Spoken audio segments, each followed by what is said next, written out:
आमची टोळी म्हणलं का डायरेक्ट विषय पंपात आहे. आमच्या टोळीला पाहून एवढे दिवस फक्त बँडवाल्यांना घाम येत होता. आता आमच्या टोळीला पाहून डायरेक्ट पंपवाल्यांना घाम फुटायला लागलाय. कारण की आमचे कार्यकर्ते तेवढे नादी घेत जिथं जाते तिथं डायरेक्ट विषय पंपात करून टाकत असते. त्यांना अख्खं गाव वैतागलेलं आहे.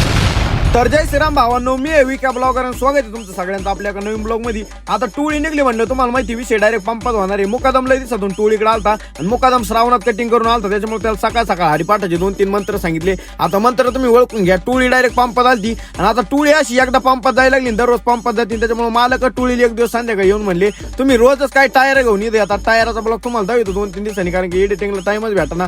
डायरेक्ट मंदिरात आलो, शनी देवान लावला. तुम्हाला माहिती श्रावण चालू आहे त्याच्यामुळे आम्ही शनिवारी जातच असतो.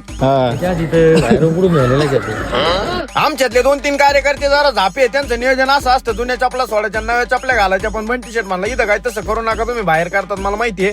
मस्तपैकी मंदिरात गेलो दर्शन घेतलं नाही का, दर्शन घेऊन बाहेर आलो टी शर्ट काय म्हणतोय ते ऐका. तिथे गेला फुलं थापत प्रश्न हे देवाला परसाद घेऊन जात नाही तर लोकांनी देवा पुढे ठेवलेला परसाद खाऊन हळूच बाहेर येते. आणि आता आमचा मुकादम लय काना काना पुढे पळाला. म्हणलं काय विषय नेमकं, चप्पल चोरायलाच येतो. मग आता खरं खरं सांगून टाकलं दर आठवलेली एक नेतो म्हणून चप्पल खराब मुकादमाला म्हणलं इथून चपला चोरल्या काय. मुकादम म्हणलं आपल्या घरी लय स्टॉक आहे. म्हणलं भाऊ इथूनच नेलं नाही त्याचं करायचं काय ते काय म्हणतोय ऐका. 100ला जोड तू चोरी तो 100ला जोड काय फोकाट बघायचो फुकटे. परसाद घेऊन बाहेर आलो काय, हे काय परसाद खात नाही. मग याला सुट्टी काय तिथं लग्न व्हायला म्हणून उपास आहे. आता हे जे धरला येतं झालेलं याला काय अडचण नाही. पण यांनी काय करायचं याला उपास धरायची, लग्न व्हाया करता धरतय.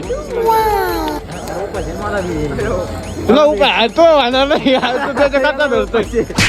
इथं आम्हाला पाहून बँडवाल्यांना घाम येतोय. जो आम्हाला पोरगी देईन त्याला अटॅक नाही आला मग बरं होईना असं आम्हाला कधी कधी वाटत आहे.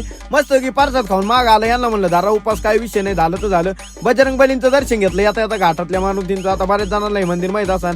दर्शन बिर्शन झालं ना. आता आमची टोळी तुम्हाला माहिती विषय पंपात करीत असते. कार्यकर्ते असे उभा राहिले म्हणजे काय देवपूजा करायला नव्हतं थांबली. ते काय करतात बघा.